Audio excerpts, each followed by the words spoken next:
No, I mean like the one that we had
That sounds like a new promises. oh yeah, so maybe I can say at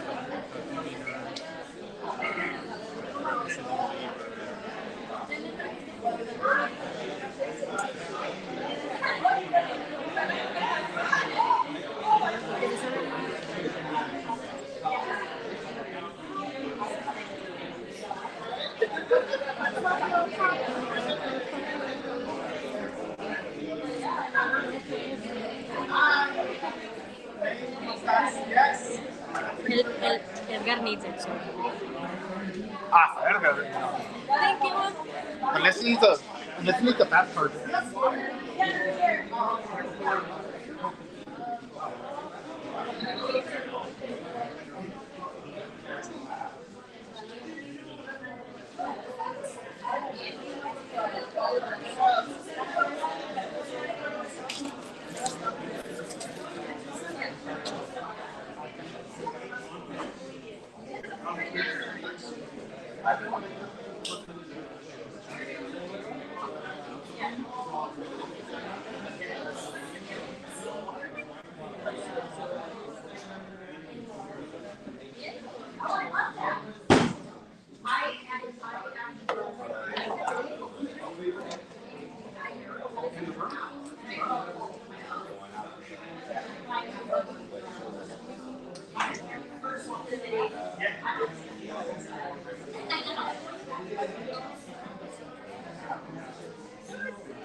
He's gonna send the part as my TV.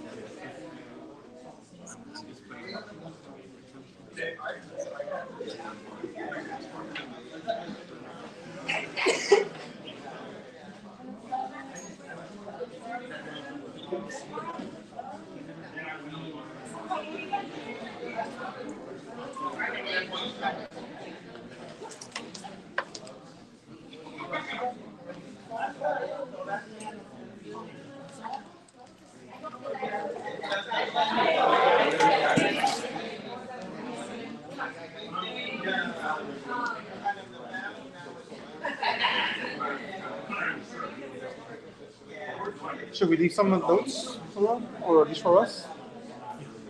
For us?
You already like it?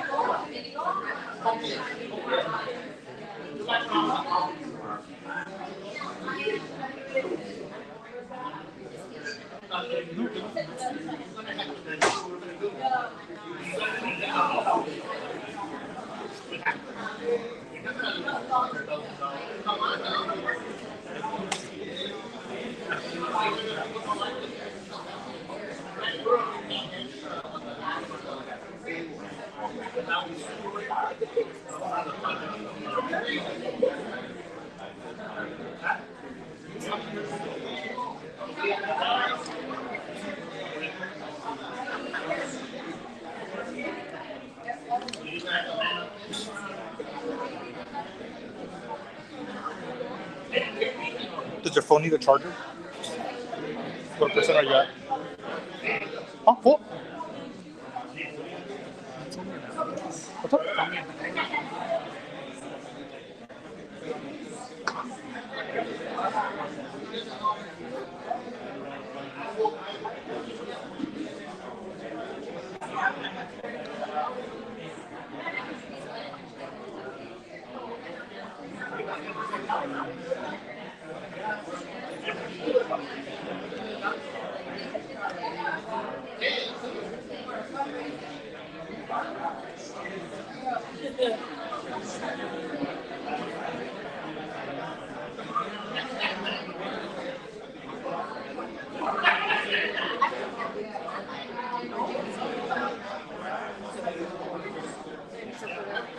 Oh, they should rent. Okay.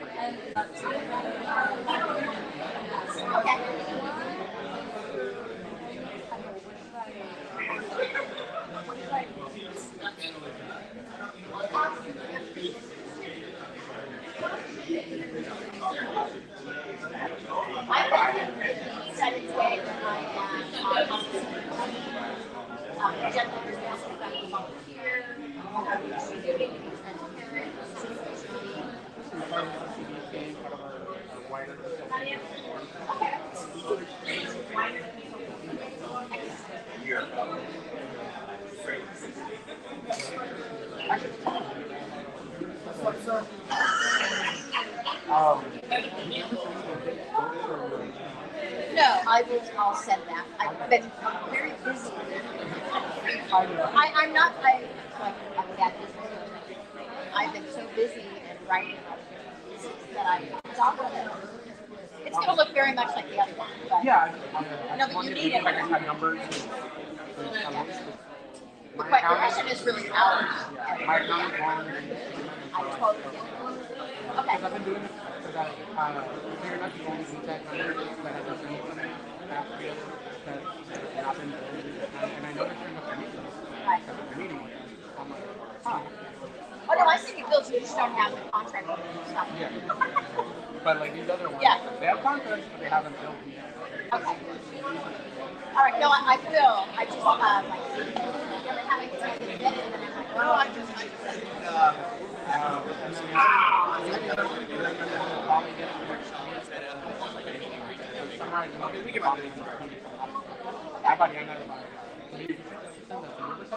she's working on all that documents. Oh, perfect.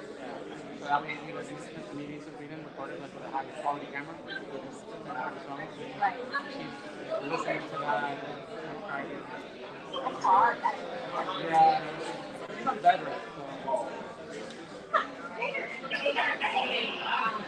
Well, I'm just looking forward to this weekend meeting coming up because I think one of the things we haven't, I think James tried to do it, but people weren't necessarily using, and I feel like I let them talk.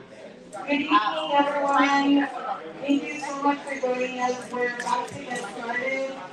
I'll invite everyone to, if you haven't already, grab some food and then find an open seat. There's a few, there's a lot up in the front, so if you don't get afraid.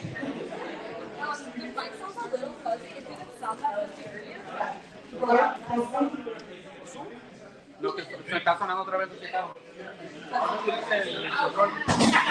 ¿El recibidor está allá? No, chequen la silla. Testing. That works. It might be because you were going towards the speaker. You stay on this side.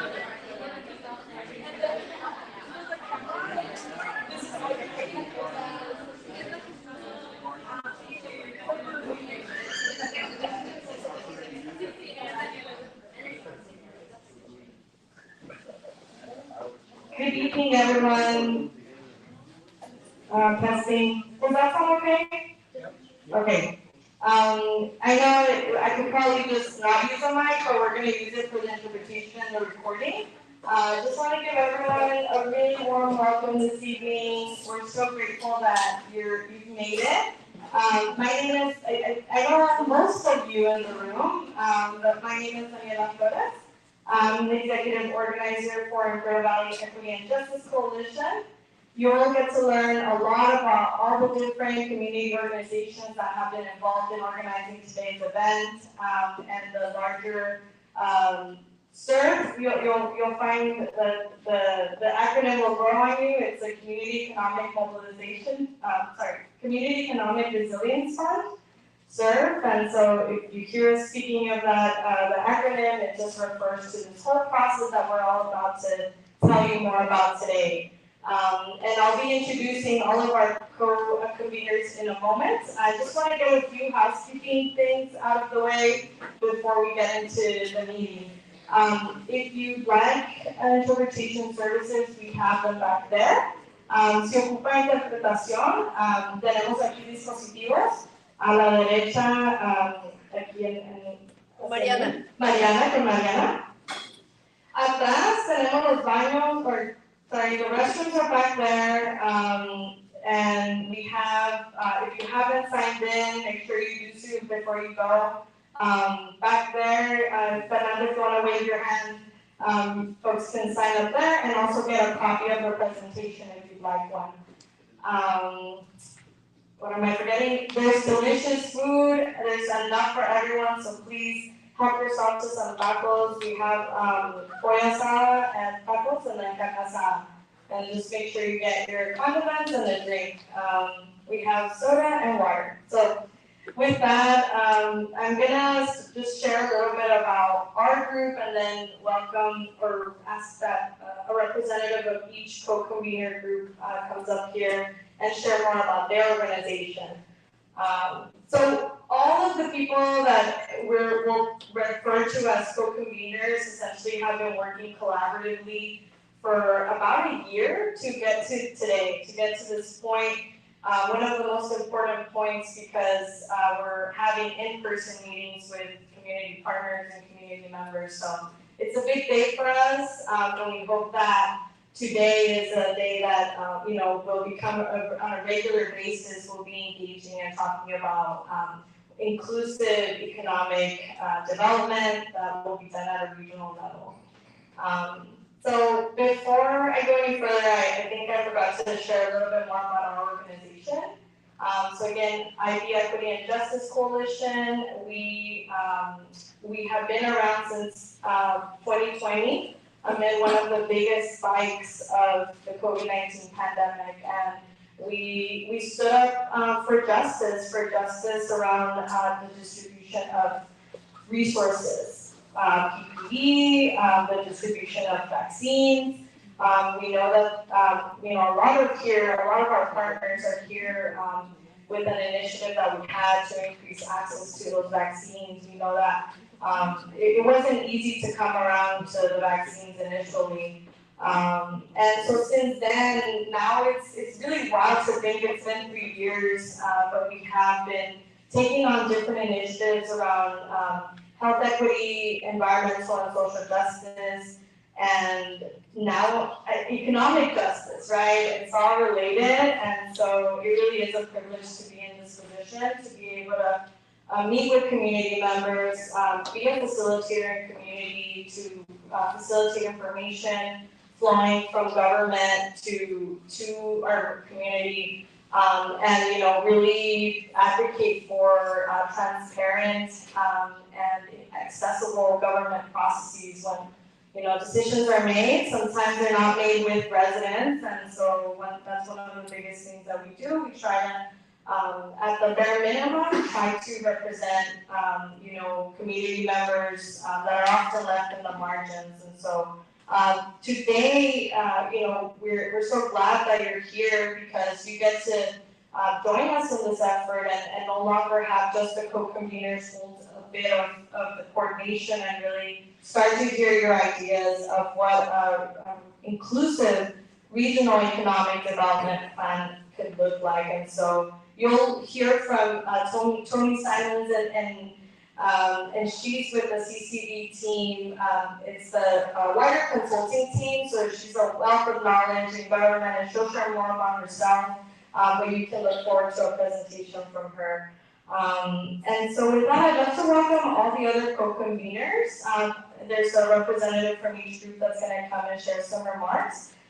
So I would love to welcome Comité Cívico del Valle, ID Wellness Foundation, San Diego and Imperial County's Labor Council, and then San Diego, I'll invite the Universidad Popular over as well.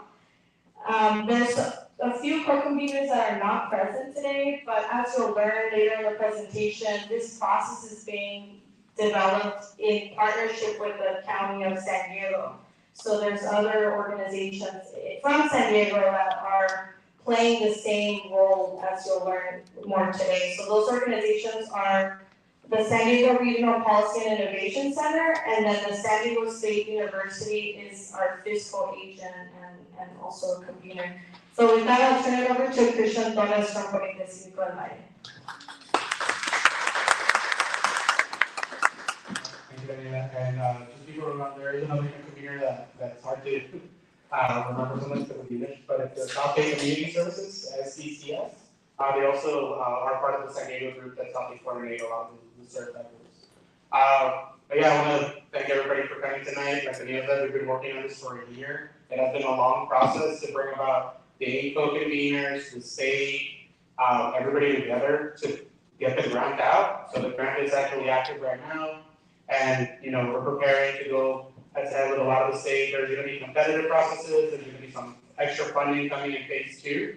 So we're hoping to do that in that phase at the end of next year. So what we need from everybody today to take away is how you can inform those plans that are going to be coming, because there is going to be money at the end of those plans. So it's not a planning activity for planning sake. This is a planning activity to get ready to tap into those monies. This is a huge opportunity. This is one of the widest and biggest economic development efforts that California has launched. And there's a huge chance for Imperial County and San Diego County to partner together, bring all their lessons together, and help each other lift a lot of these plans forward. And now I'll pass it to Roque from Miami Wellness. Thank you, President. Buenas tardes, good afternoon to all of you. It's been exciting. I think as Daniela mentioned, we've been doing this for about a year, and now we're finally here having these community meetings with all of you, so we're really excited about that. Es un placer estar aquí con todos ustedes para saber más sobre sus necesidades y sus voces en las planes que vamos a hacer, right? So we're just really excited. I'm the executive director of the Imperial Valley Wellness Foundation, and our work is we're a grant maker and we're also what we call a rural development hub, helping communities with voice and visibility, and more importantly, helping them create the change that they themselves want to see. So thank you. And Maritza Nunez is here with me also with the Imperial Valley Wellness Foundation. Thank you for being here. And thank you.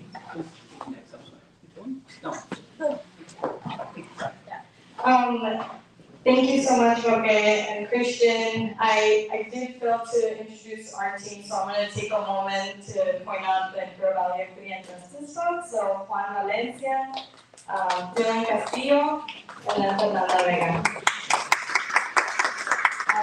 With that, I can, Manuel Reyes, if you want, from the San Diego Imperial County's Labor Council. Thank you, Linda. Hi, everyone. Very excited and happy that all of you coming today. We really appreciate your efforts for coming out today. Let me introduce myself. My name is Manuel Reyes. I'm an organizer with the San Diego Imperial County's Labor Council. And I'm based here in Imperial Valley. So what we do at the Labor Council is that we represent 136 unions and over 200,000 workers across San Diego and Imperial counties. And what we do is that we fight for good wages, we fight for unions basically, and for wages that are gonna put people in the middle class, not just a minimum wage job. We try to fight for unionized jobs and make sure that people go in a career path and develop themselves too. So thank you so much, Maria, and I'll pass it over to Alfredo, sorry. Buenas tardes. Good evening, everyone. My name is Marcela Núñez Álvarez, and I am one of the co-directors of Universidad Popular, the People's University. I'm here this evening with City Council member from the City of San Marcos, Maria Núñez, and one of our co-directors as well, who also happens to be my sister. So if you see that Núñez, watch out.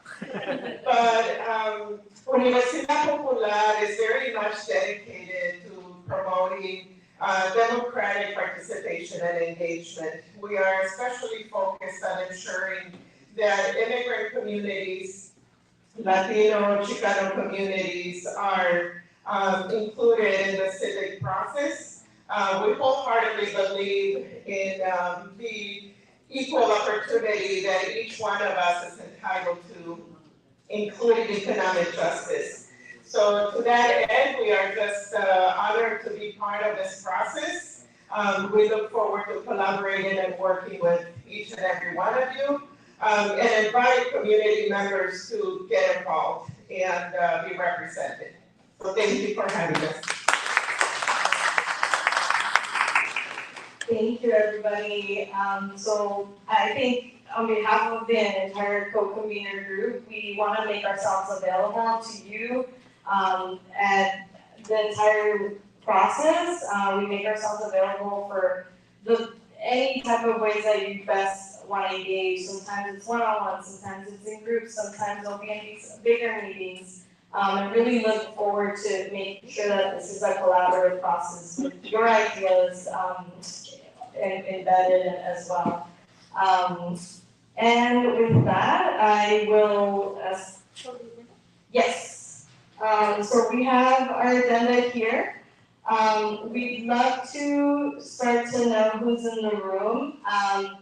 We will, I know it takes a moment, but we think it's important that everyone knows, starts to get to know each other, and so we will take a moment to pass the mic and have everyone share their name.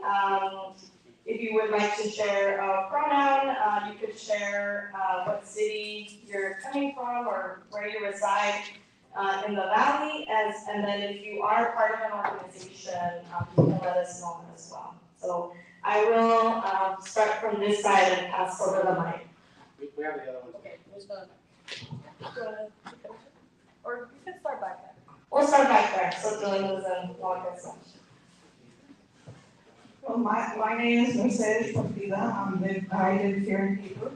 I'm a resident here, and I don't belong to any organization. I'm just a concerned resident, and I'm retired.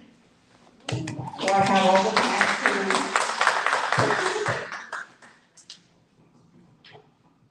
Hello everyone, my name is Heber from I come from the city of Calexico. Hello everyone, I'm from Botswana. Hello everyone, my name is Armando Marquez and I'm also from Calexico. Muy buenas tardes, my name is Isabel Solis. I'm a president of Los Amigos de la Comunidad, and I'm also a board of trustees for Imperial Valley College. Los amigos de la comunidad, working in Imperial Valley and Coachella Valley as well. Thank you. Thank you. My name is Jorge Martinez, and I'm with Equitable Workforce Solutions. We're a workforce provider here for Imperial County. We employ youth anywhere from the ages of 14 to 24, whether that be through work experience. We also pay for vocational training 100% in any of these state-approved vocational training programs. So thank you so much. Good afternoon, everyone. My name is Maria Santos, and I'm with ID Wellness Foundation. I am a Raleigh native, and I'm happy to be here today. Hello, everyone. My name is Miguel Montes, and I live in Calexico. Saludos, buenas tardes. My name is Jose Valle, and I work with Raíces. I am from Heber.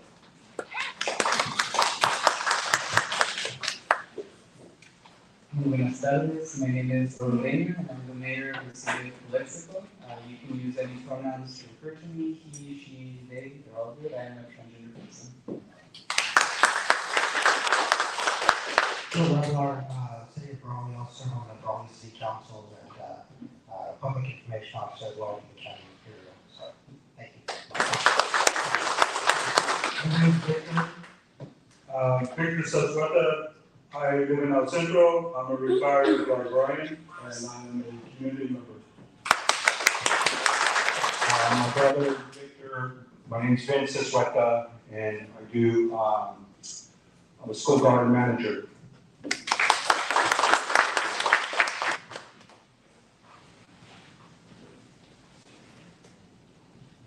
Good evening. I am Will Cooper. I'm a resident of Calipatria. I'm also the president of Calipatria Lions Club. It's a pleasure to meet everybody here.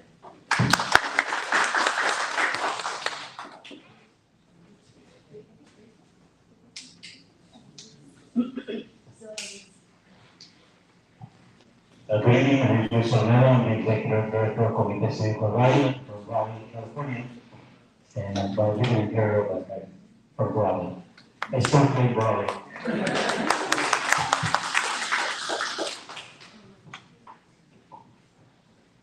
Buenas tardes, María Núñez. I live in the city of San Marcos, so co-director of Universidad Popular, and as I mentioned, city council member of the city of San Marcos.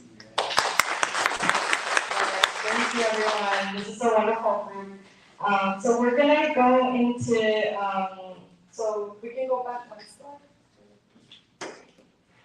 Just so you're aware, we're gonna do, the presentation from Tony will be an overview of the CERF and the regional planning process. We will have time for questions and answers. We are prepared to stay here, as long as we need to. We get out at 8, the room, we have to be out by 8, so we're able to stay here and answer all your questions, but we'll have a designated Q&A session and get all your questions. And so next slide.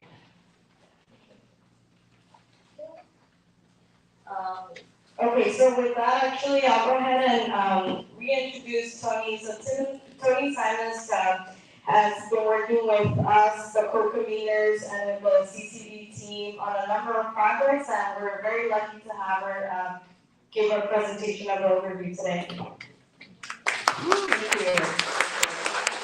I'm the one who's lucky I gotta figure out, I have too many things, huh? I can flip through it. Okay. I'm the one so lucky to be able to come and help the Southern Border Coalition.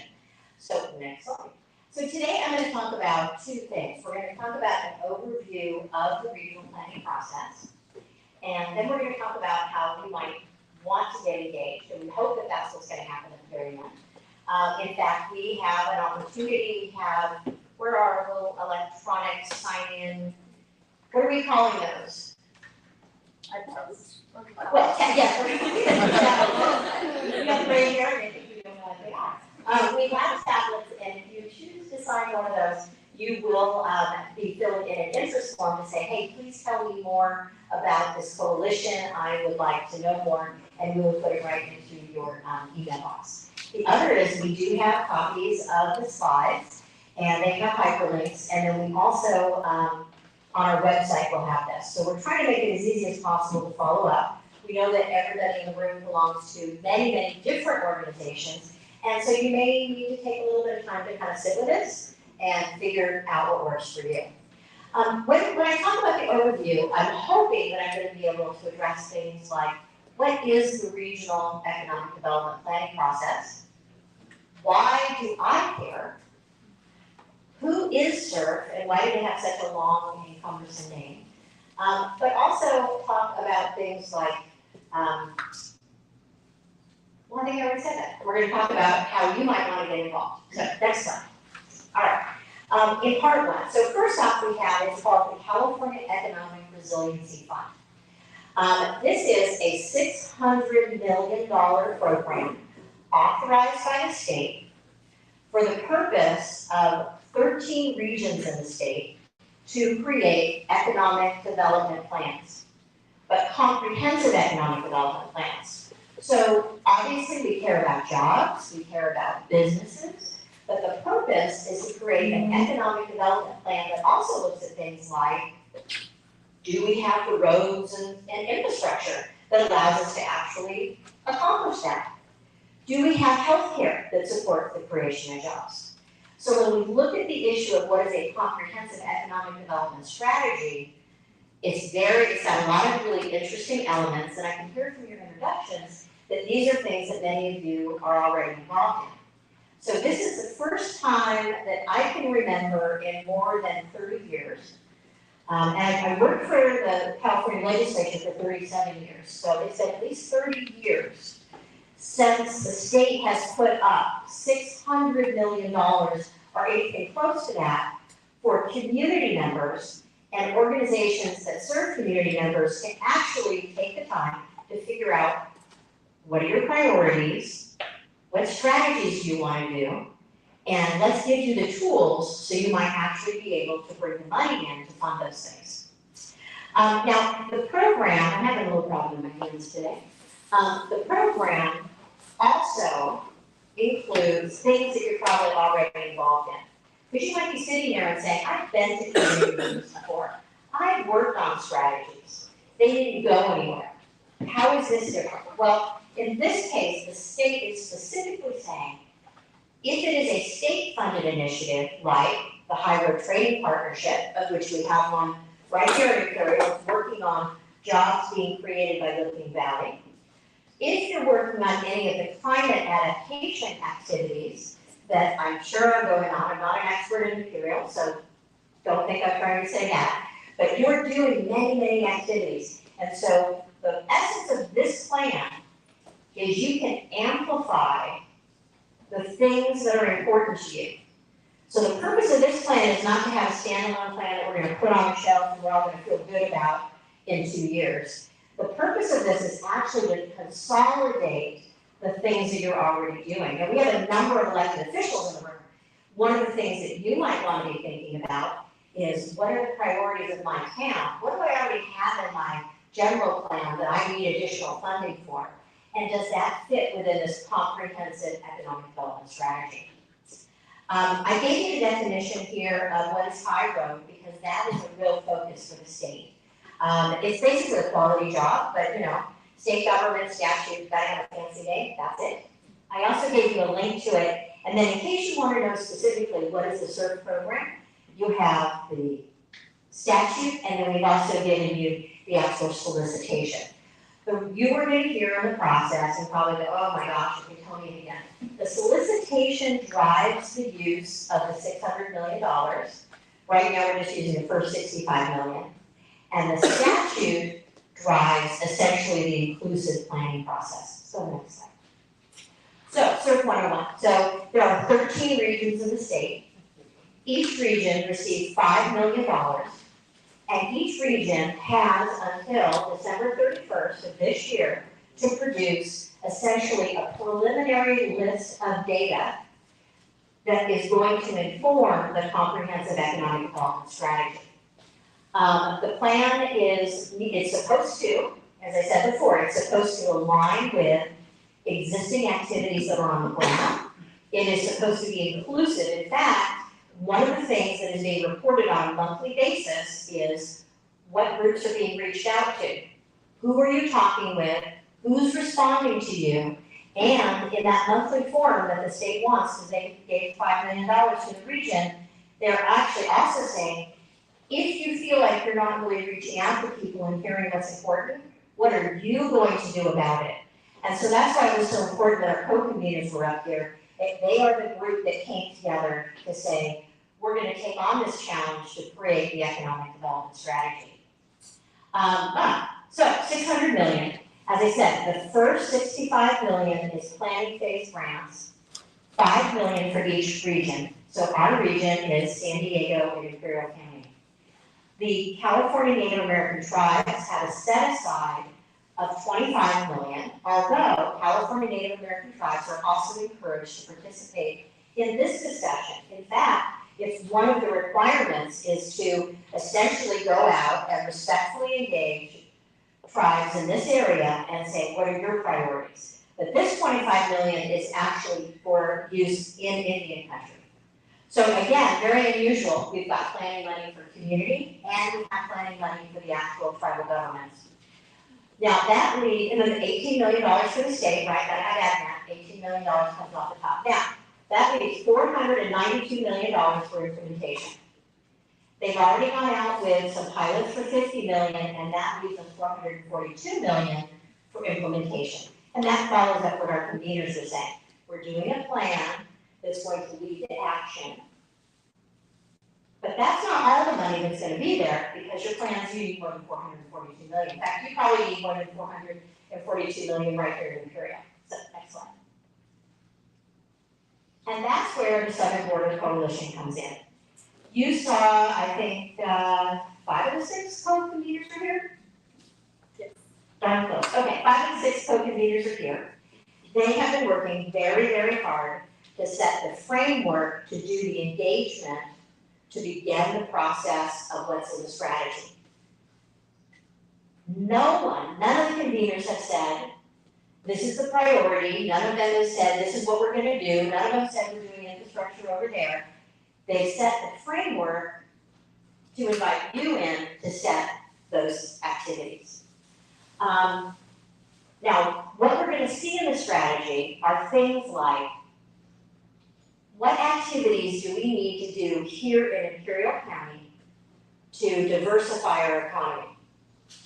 What are we going to do to help our targeted industries? That might be renewable energy. The question is, what other major industry sectors are in this area?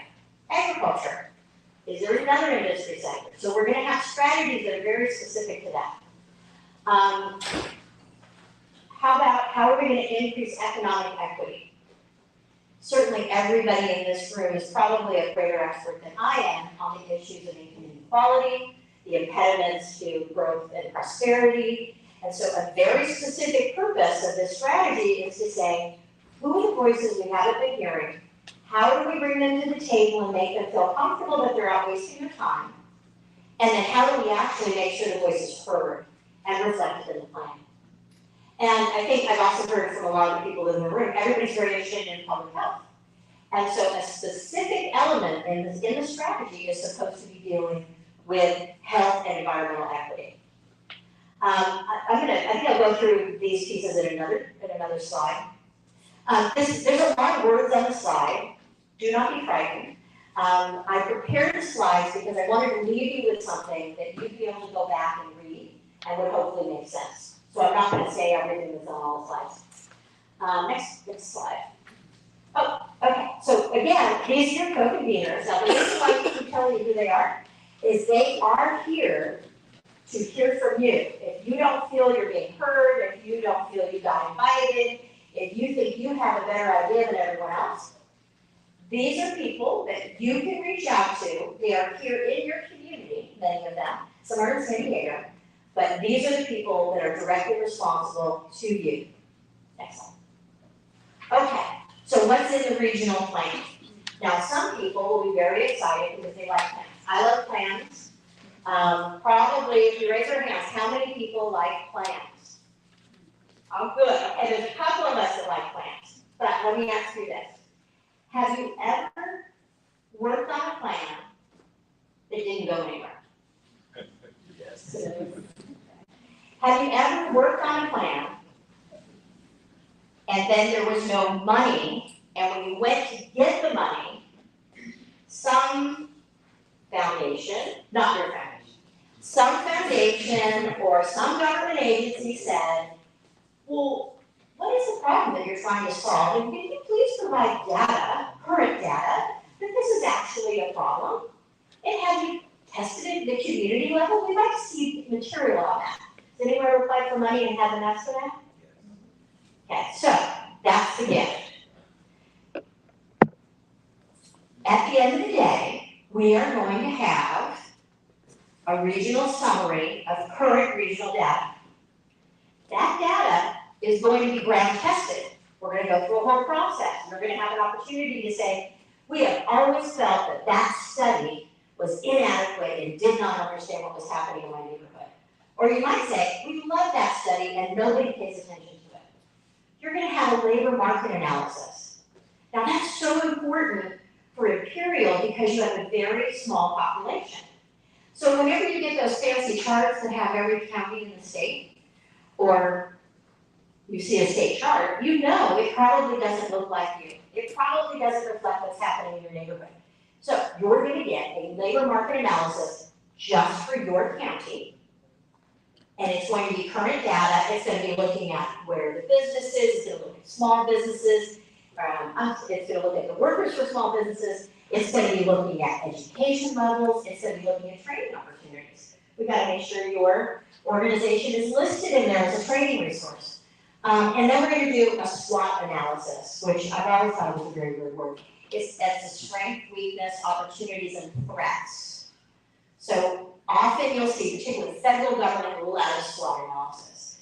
Anyway, so now you're going to have SWOT. So that means the next time you go out and want to apply for money, when we finish this together, you're going to have all this data that's available to you that you're going to be able to say, okay, now I'm going to move forward. This is all due by December 31st. That has a lot of work to do, but we all hire your researchers to do. We are not going to say that Daniela has to go out and she better get her labor market analysis due on Monday. We actually will hire real researchers, but the most important part is you have to review it. So we want to make sure that it's ground tested. So we get our data. The second part is that vision and goals, and we're going to spend time. We're going to talk to people. Where do you see what's going on in Imperial? Some really, really exciting things. The development of lithium extraction in the area is an opportunity, and it's a challenge, and it's risk, and there could be reward, but only if community is engaged to really understand where do you want to take this. Because the traditional model of extraction, whether it's any type of mineral you want, or maybe it's oil, the traditional model of extraction is the community gets nothing. Somebody owns it, sometimes it's government that gets it. So you have an opportunity to change that around, and I think that this program is one of the ways that you can do that. Because you're going to have vision, and you're going to state it collectively. You're also going to go through the strategy that I talked about, and then you're also going to have some priorities in projects. So collectively, that's what you'll have. Then the state has already said, if you are looking, and this is anyone in the community, this isn't everybody in the coalition, I'm going to explain the organization stuff in a second. This is anyone who wants to do a project in Imperial.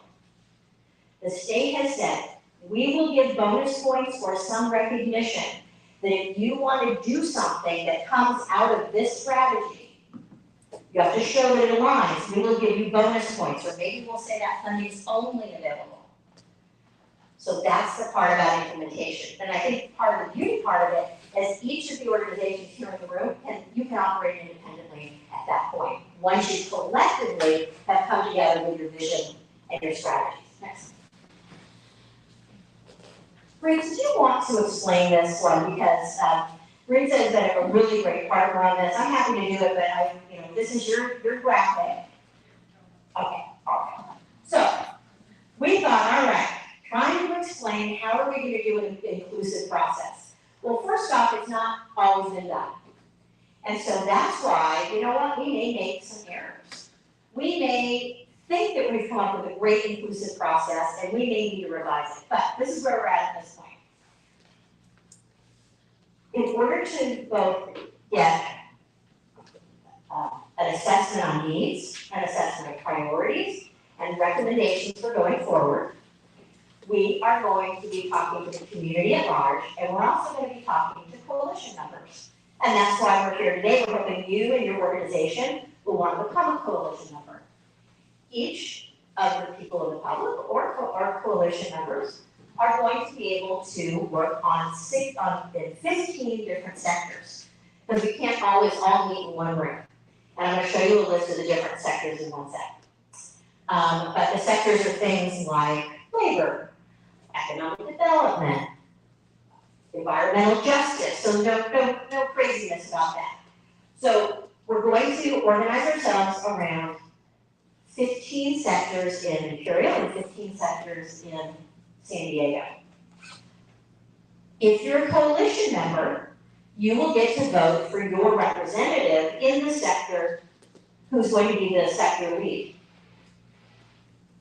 Sector leads are going to coordinate all of this information, both information that comes down as in fancy researchers will share data and information that's coming up from the community. And the coordinating body, right now we're using a term called task group. So the sector lead task groups are going to be responsible for pulling all this information together. And we have a sector lead task group at the sub-regional level, otherwise known as a county. And then we also have a task group at the county level. We can't go forward with a big regional strategy without having somebody finally approve it. And so that's the purpose of the sector leads. So ultimately, the document that goes to the state is approved by the sector leads at first the sub-regional level and then the regional level. All right, next. Now, is that the most confusing thing you've ever seen? We're working on it, okay? We're working on it. All right. So here are the 15 sectors: labor, worker centers, education, training, workforce development, economic development, business and employers, government, philanthropy, environmental justice, disinvested communities, grassroots and community-based organizations, California Native American tribes, youth, LGBTQIA, and farm workers. Now, these sectors will sometimes meet collectively, sometimes meet independently, and that's why these sector leads are so important, because they're going to work with the co-conveners about how to schedule these meetings. But those are where we're trying to cover up, and we're particularly interested in that disinvested community sector is to make sure we have community members. Next slide. Okay, here's another graph. So we don't know, pictures help. You have 15 stakeholder sector groups in Imperial, you have 15 sector groups in San Diego. They're feeding it into their sub-regional sector lead task group in Imperial. You know, government's behind it when you get a phrase like that. And you ultimately get your regional sector lead task group to do the approvals.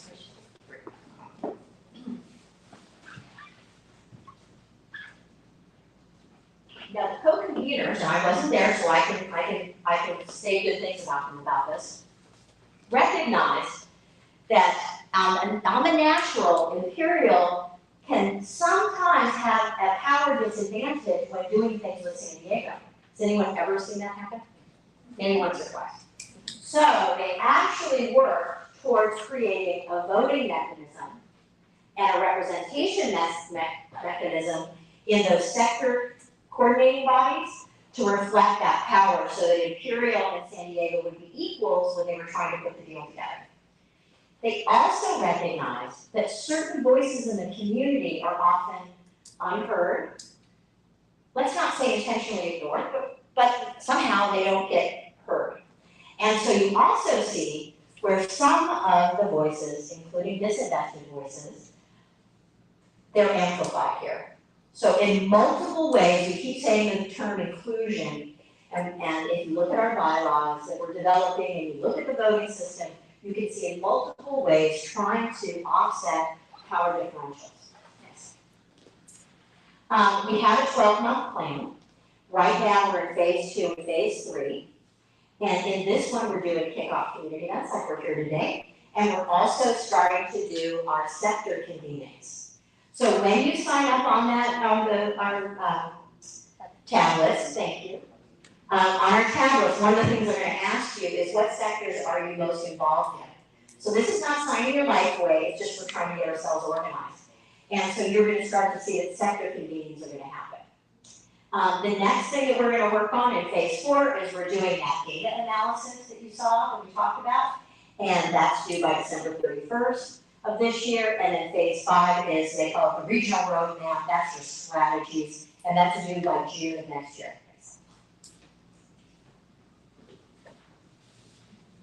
So, we're hoping that this process is something that you would like to be engaged in and something that you would like to bring others into. And there's a variety of ways to do that.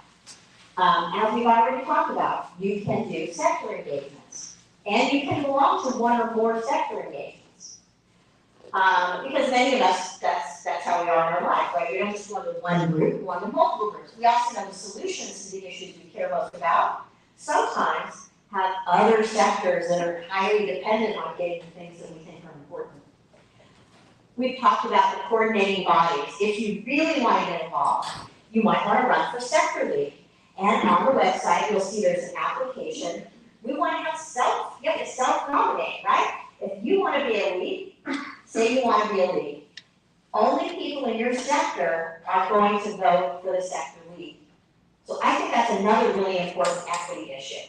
In other parts of the state, they're having everybody in the entire coalition vote on other group sector leads. I love how it's happening here, because who knows who should lead better than the people that are actually in the sector. You also, if you are in the coordinating body, you would be serving automatically on the regional board. You also could be participating in the plan review. One of the things that are in the bylaws say that these phase 1 and phase 2 of the plan, the economic development plan, cannot move forward until a full draft is shared at the sub-regional level, and that there's been time for input, and that then that plan gets revised based on what the community says. So how many people in the room have ever participated in the development of a plan or strategy that people had you come out to the meeting, they said they took down your notes, and then they gave you back the final report, and your organization's name was on that report, even though you never saw it before it went out. And maybe they had a paragraph that said something you might say. Well, that isn't going to happen, because the bylaws specifically say the public gets to see the report before it can be voted on. I think that's a really important component. And the other thing that our great co-conveners have put together is the bylaws say no financial conflicts of interest. If a member of the coalition or a sector lead, both, if you have a financial interest, you should not be participating in the discussion, and you should not be voting. So next slide. This tells a little bit more about becoming a coalition member. There's a link here to our bylaws. I talked a lot about the bylaws. Let's go to the next slide. even if you do not decide to become a coalition member, which I think you should, as a member of the public, there are a variety of ways to become involved. So, what we've talked about before, do you today have strategies that you have worked on that you believe need to be amplified and brought forward? This is the process to bring those things forward. This is also the process to join a sector. You don't have to be a member, you can attend the meetings. You can also say, I don't know, Lions Clubs. Don't you guys have programs every time you meet? Programs. When you guys gather, do you ever have speakers? Yes. Occasionally, yes. My dad was in a service club. Maybe that's what they did a long time ago. So anyways, perhaps you want to invite someone to come to your organization and talk about CERF. Talk about maybe it's a sector, maybe you want to narrow it that way. You could volunteer to assist people to fill out surveys. We're going to be doing a lot of surveys. I don't mean a lot of questions, but we're going to try to really reach a lot of different people. And so you might want to say, hey, I want to help do that. And then ultimately read the draft reports and make sure that they say the things that are of value to you, value of your community.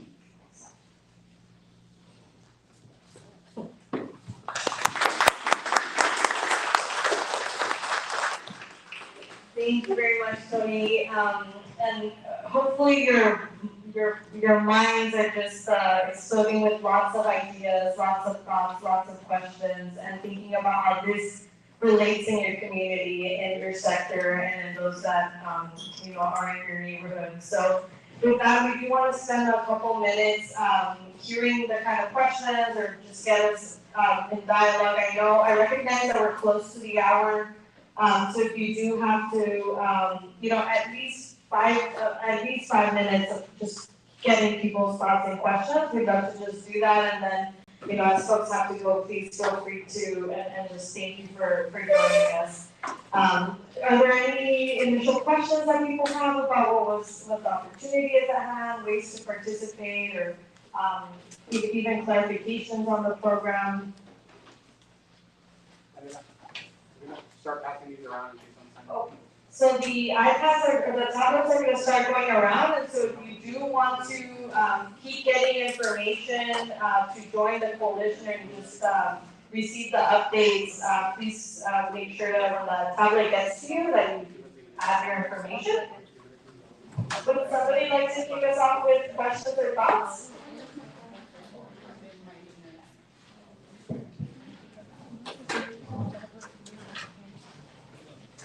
I have a question. Who are some of the researchers that are going to be used? We are actually just looking at sending the RFP out now. The co-conveners are looking at the scope of it as well as the timing, so nobody has been chosen yet. And when are you plan to release the RFP? I think that, the hope is within the next 30 days, absolutely. It could be in the next couple of weeks. We're getting down there, but it is not been released yet. And the researchers are going to fill in all the information that you just laid out? Yeah, particularly in that, the part one, each of those categories are going to go out for a researcher. And then the sector lead will be focusing on gathering lived experience, community opinion, priorities, and needs. So there's a whole scope on community engagement, but we'll have data people that are pulling each of the categories that are on that one slide. Anyone else have a question? Dylan's going around with the mic. Even thoughts about how you might want to participate or processes that you're working on that relate to this?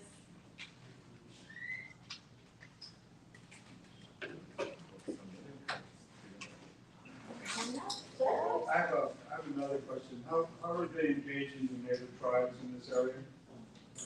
We are just starting that process. I think that the co-conveners are very well aware that we probably need to start something called a formal consultation process. There are no means have to involved, and so it's really important that we're respectful and also provide sufficient time. But I don't believe that there has been outreach. Today is this first meeting. Although the state has been doing good meetings with tribal governments, I've been on those calls for the last couple of months. But specifically in this area, I do not believe it's been engaged. Oh no, I'm sorry, I misspoke. We did have a representative at the Southern California tribal leaders meeting that was 2 weeks ago. So that was the first time that formally asking to be engaged. Are you, Tony, are you encouraging groups that want to participate in certain programs to wait until after the research report comes out? No. I think if you have something now that you think is useful, we want to make sure that the researchers are, we don't need to pay for them to go discover it. And the other is we want them to be able to see what is already here. Okay, thank you. I think that that's a really important point to emphasize. If you're already part of a process where you are planning, for example, I know for the lithium, there's certain, there's the specific plan that's being developed. Every city, every government entity and beyond have engaged in these kind of planning processes. You might even have data that you've already captured, and that can already get added and make sure that it is comprehensive of all the planning that's already taking place. Other thoughts or questions? Those are great.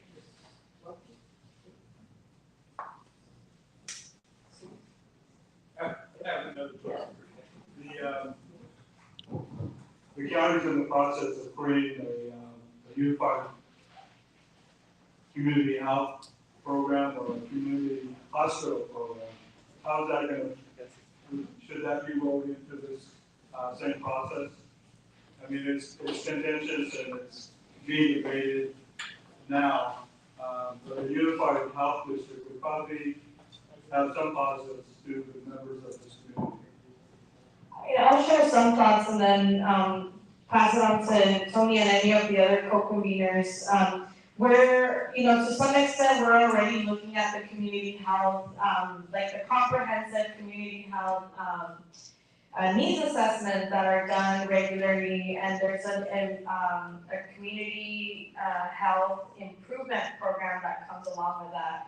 And so, and that's one process from the public health department.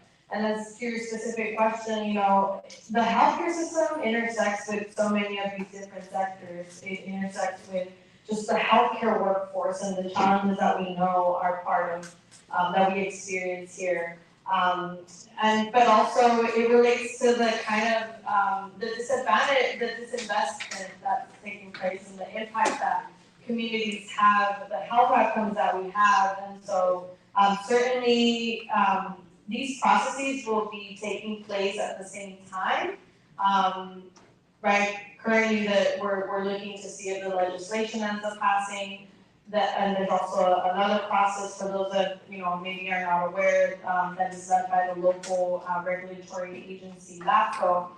So there's separate processes, but certainly that's one of the biggest issues that we have in our community, and perhaps this group determines that a priority area is related to the healthcare system. Yeah, I think, clearly you guys are more of an expert. I would say in that phase one, we're just looking at the data. So if the community is still in conversation about where that goes, the good news is CERF is not going to interrupt that because we're just looking at data, so maybe the assessment part. Next year, the community will have to determine, are there elements of what you guys have been talking about that you want to be included? And so, to be honest, there will be hard conversations because, that's how life is. But in that, just so that you're going to see what's in the plan before it gets voted on, and the December 31st is just data, and the other part is next year. Thank you for that question. Any other thoughts or other questions?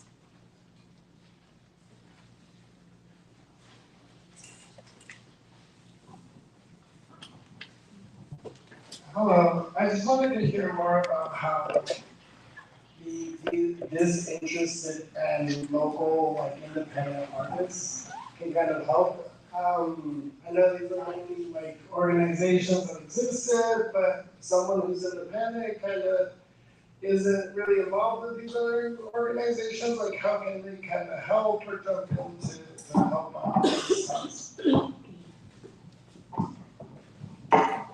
So the membership in the coalition is available to organizations, but also individuals. And so I didn't emphasize that well enough, I should have.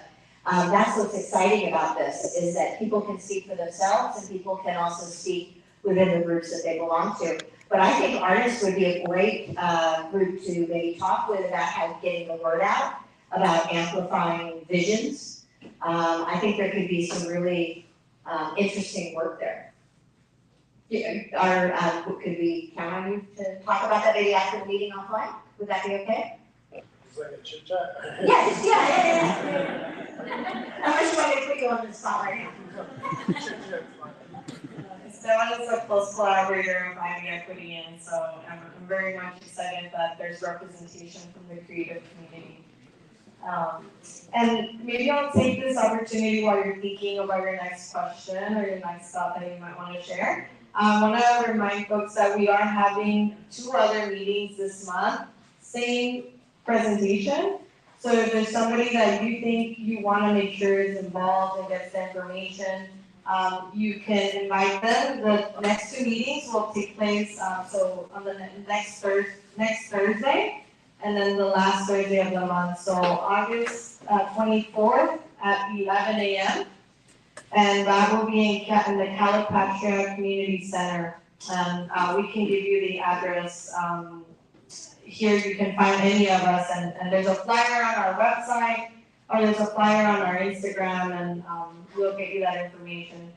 August 31st at 5 p.m., and that meeting will be in Calexico at the Camarena Memorial Library, and that one will be in Spanish. There will be interpretation at all 3 meetings, but that would be a meeting where if you have Spanish, primarily Spanish-speaking community members that, want to engage in their, first language, primary language, we encourage them to go to that one. And we will also have food, let everyone know. We'll have a different gear probably, just to mix it up and support other local businesses. Any other thoughts or questions? Mayor Alexico? I'm very happy to be in the States. I haven't seen any discussions, but I'm sure there'll be a binational component, and if so, I'm very happy to facilitate anything that has to be done with our partners across the board. Thank you. That was a question that, absolutely we know that the experiences that we live, we're just highly connected with a binational, and some of the issues that we experience are very much linked, and discussion with folks on the Mexicali side are certainly, and the Tijuana side would be a priority.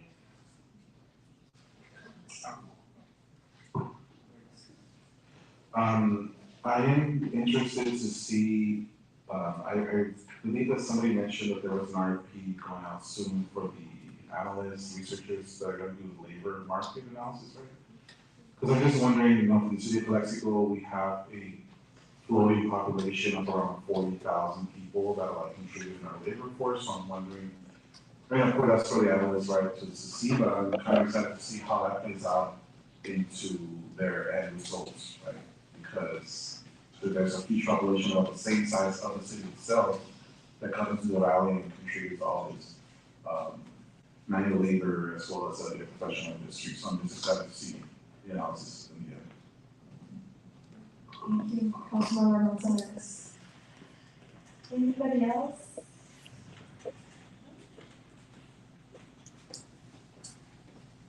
Right, well, with that, maybe it's a good time to close us out, and I will invite any of the co-conveners that would like to share closing remarks. From me, I just want to thank you all again.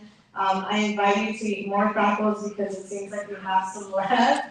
And we do hope that you will stick around to fill out the interest form form so that we can follow up with more information and just keep you engaged in, the selection of the sector leads, and you can read more about the application of what you'll need to submit, but we're hoping to keep it pretty streamlined.